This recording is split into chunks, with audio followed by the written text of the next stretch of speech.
ഒരു കാര്യം കൂടി ഞാൻ ചോദിച്ചോട്ടെ, അതായത് CPM ആണ് തീരുമാനങ്ങൾ എടുക്കുന്നത്, അന്തിമ തീരുമാനം എടുക്കുന്നത്. കാരണം ഇടതുമുന്നണിയെ നയിക്കുന്നത് CPM ആണ്. ഇപ്പോൾ താങ്കൾ പറഞ്ഞു പിണറായി വിജയനും വീരേന്ദ്രകുമാറുമായിട്ടുള്ള അടുപ്പം, ആ ബന്ധത്തെക്കുറിച്ചൊക്കെ താങ്കൾ പറഞ്ഞു.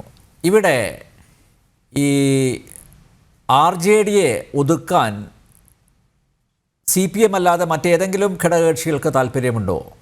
അങ്ങനെയുള്ള എന്തെങ്കിലും ചർച്ചകൾ മുന്നണിക്കകത്ത് നടന്നോ? ഇപ്പോൾ CPMന് അനായാസം നിങ്ങൾക്ക് ഒരു സീറ്റ് തരാം, പക്ഷേ അതിന് തടസ്സം നിൽക്കുന്ന, അതിന് വിഘാതമായി നിലയുറപ്പിച്ചിരിക്കുന്ന എന്തെങ്കിലും ഘടകങ്ങൾ ഉണ്ടോ?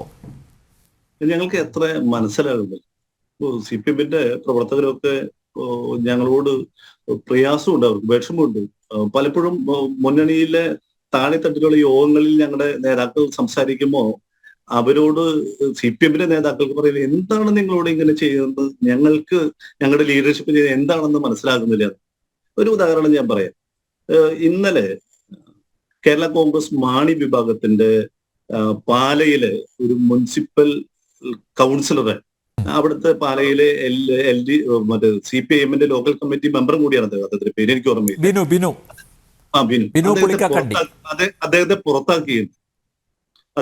പുറത്താക്കാനുള്ള കാരണം കേരള കോൺഗ്രസിനെതിരെ എന്തോ ഒരു പ്രസ്താവനയും മറ്റു ബന്ധപ്പെട്ട് എന്തോ നിലപാടെടുത്തു എന്നതാണ്. ഇവിടെ ഞങ്ങളുടെ പാർട്ടിയുടെ സംസ്ഥാന പ്രസിഡന്റ് MV ശ്രേമിസ് കുമാർ, പ്രിയപ്പെട്ട വീരേന്ദ്രകുമാർ ജീവിച്ചിരിക്കുമ്പോ അദ്ദേഹത്തിന് CPMന്റെ മറ്റേ എന്താ പറയാ സൈബർ പോരാളികൾ എന്ന് പറയുന്ന ഇവരുണ്ടാക്കി കൂട്ടിയ ഒരു ചെറിയൊരു കൂട്ടത്തിനെ വെച്ചിട്ട് എന്തെല്ലാം മോശം വർത്തമാനങ്ങളാണ് ഉണ്ടാകുന്നത്. ഇപ്പോഴും ഇതിനൊക്കെ തന്നെ ആരുടെയൊക്കെയോ ഇടപെടലുണ്ടെന്ന് ഞങ്ങൾ വിശ്വസിച്ചാൽ അത് തെറ്റാണെന്ന് പറയാൻ വേണ്ടി പറ്റും. അത് ശരിയായൊരു നിലപാടാണ്. അപ്പൊ രണ്ട് രീതിയിലല്ലേ കാര്യങ്ങൾ കാണുന്നത്.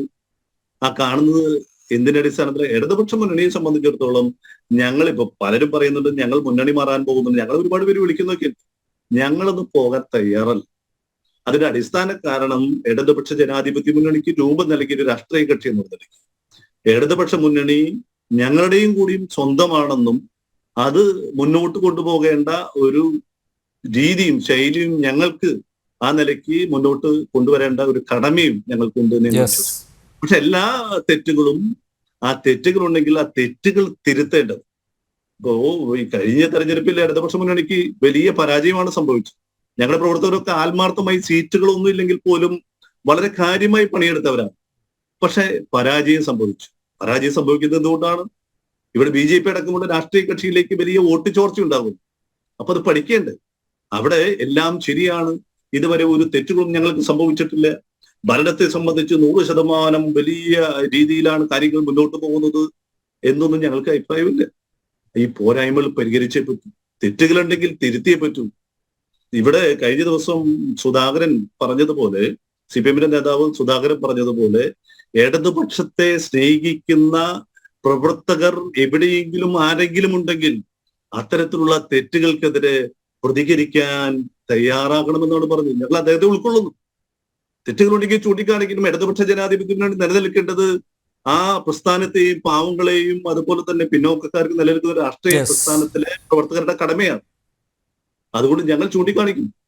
ഇത്രയും നാൾ മുന്നണി മര്യാദ അനുസരിച്ച് ഞങ്ങളൊക്കെയും അതിന്റെ അച്ചടക്കവും മറ്റു കാര്യങ്ങളും നിലനിർത്തിക്കൊണ്ട് തന്നെ പുറത്ത് പറയാതിരുന്നിട്ടുണ്ട്. പക്ഷെ ഇത് ജനത്തിന് ബോധ്യപ്പെടുന്നുണ്ട്. താഴെത്തട്ടുള്ള ആളുകൾക്ക് ഇത് മനസ്സിലാക്കണ്ട്. ഞങ്ങളുടെ പ്രവർത്തകരെ ഒരുമിച്ച് നിർത്തേണ്ടത്. ഇവിടെ നിങ്ങൾ വോട്ടിംഗ് പെർസെന്റേജ് പരിശോധിക്കണം. നിങ്ങൾ അത് കൂടി നോക്കിയാൽ നിങ്ങൾക്ക് മനസ്സിലാവും. കഴിഞ്ഞ പഞ്ചായത്ത് തെരഞ്ഞെടുപ്പുമായിട്ട് ബന്ധപ്പെട്ട് അതിന്റെ കണക്കുകളൊന്ന് പരിശോധിക്കും.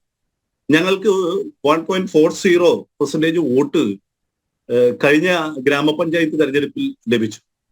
പക്ഷേ ജനാധിപത്യ കേരള കോൺഗ്രസ് എന്ന് പറയുന്ന രാഷ്ട്രീയ കക്ഷിയും അവർക്ക് മന്ത്രിസ്ഥാനവും കൊടുത്തു. കേരളത്തിൽ ആകെ അവർക്ക് ലഭിച്ച വോട്ട് എത്രയാണെന്ന് നിങ്ങൾക്കറിയാം?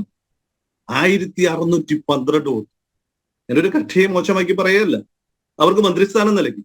പക്ഷേ 3 ലക്ഷത്തോളം വോട്ടുകൾ ലഭിച്ച 1.40% ഉള്ള ഒരു രാഷ്ട്രീയ കക്ഷിയെ ഒഴിവാക്കിയിട്ടാണ് ഇവിടെ കേരളത്തിൽ ആകെ ലഭിച്ച 1612 വോട്ടുള്ള ഒരു കക്ഷിക്ക് മന്ത്രിസ്ഥാനം നൽകുന്നത്. കേരള കോൺഗ്രസ് കറിയ വിഭാഗമുണ്ട് ഇടതുപക്ഷ മുന്നണിയിൽ. ഈ കേരളത്തിൽ ആകെ ഈ പഞ്ചായത്ത് തെരഞ്ഞെടുപ്പിൽ മത്സരിച്ചിട്ട് അവർക്ക് ലഭിച്ച വോട്ട് 744 വോട്ടാണ്. INL മറ്റൊരു കക്ഷിയാണ് 0.66. NCP ഇവിടെ ചർച്ചയിൽ പങ്കെടുക്കുന്നുണ്ട്. അവരും അറിയാൻ വേണ്ടി പറയാണ് 0.63 ആണ് അവർക്ക് ലഭിച്ച വോട്ട്. കേരള കോൺഗ്രസിന് ലഭിച്ച വോട്ട് 2.54 CPM 26, CPIക്ക് 6% വോട്ടുകളാണ് ലഭിച്ചത്. മന്ത്രിസ്ഥാനം ഇപ്പൊ നൽകിയിട്ടുള്ള കോൺഗ്രസ് എസിന് ആകെ ലഭിച്ച വോട്ട് 0.02% മാത്രമാണ്. കേരള കോൺഗ്രസ് ബി ബാലകൃഷ്ണപിള്ള ഗണേഷ് കുമാർ മന്ത്രിയാണ്. അവർക്ക് ലഭിച്ച വോട്ട് എത്രയാണ്? 0.19% മാത്രമാണ്.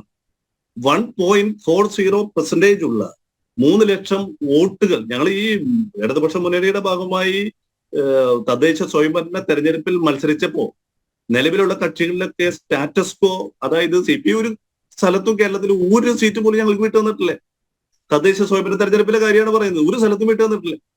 പക്ഷെ ഞങ്ങളൊക്കെയും അത് ബുദ്ധിമുട്ടി പുതിയ ജയിക്കാൻ സാധ്യതയില്ലാത്ത സീറ്റുകൾ കിട്ടിയിട്ട് പോലും ഞങ്ങൾ മത്സരിച്ച് ഇത്രയും ആളുകൾ 100-ലധികം ആളുകളെ വിജയിപ്പിക്കാൻ കഴിച്ച ഒരു രാഷ്ട്രീയ പ്രസ്ഥാനമാണ് ഞങ്ങളുടേത്.